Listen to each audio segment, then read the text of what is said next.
We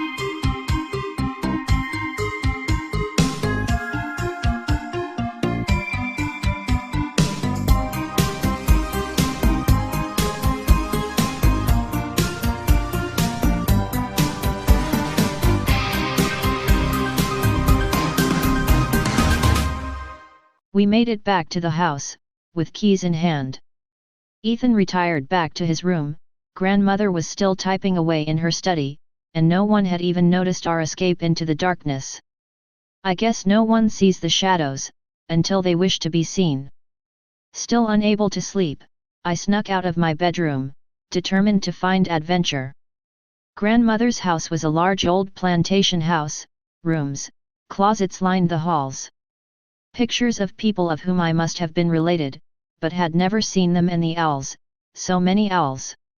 Grandmother had made it very clear, not to go up to the third floor of the house or in the attic.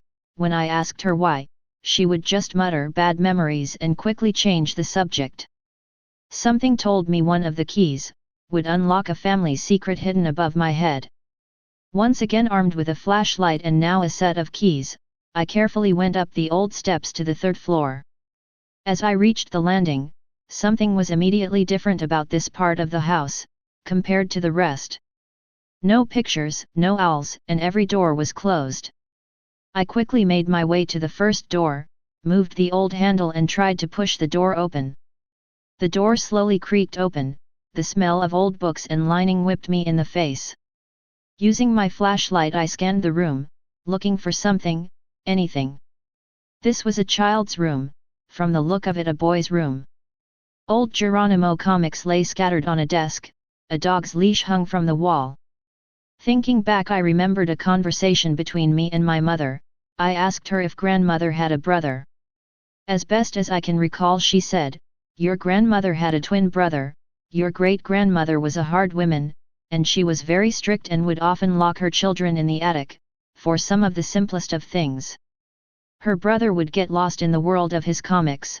One of his favorites was Geronimo. One day, after being locked up in the attic for 2 weeks, because he forgot to walk his dog, he climbed out the attic window, hung a rope from the weather vane and tried to hang himself, screaming Geronimo as he fell to the ground.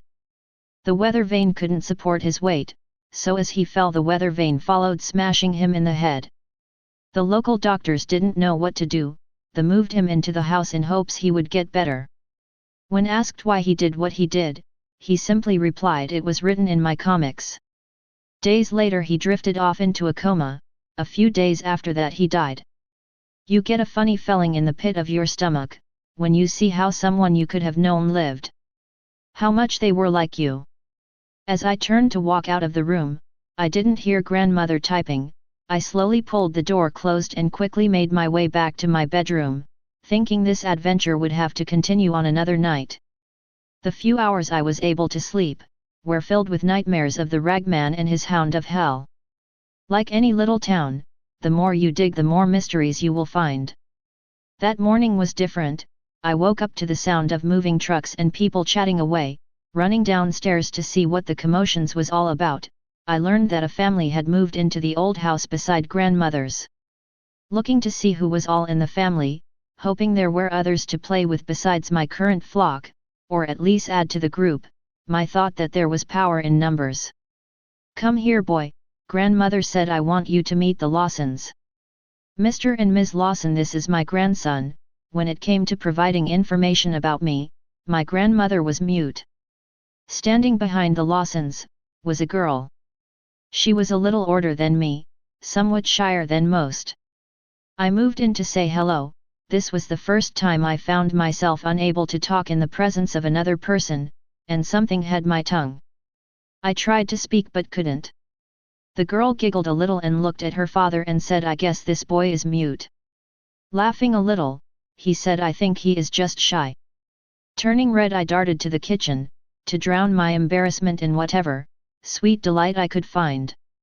Grandmother walked in with a smile on her face, saying the girl said she would be over to play as soon as she was settled in. She wanted to know if you and the boys would show her around Red River. I didn't think you would mind.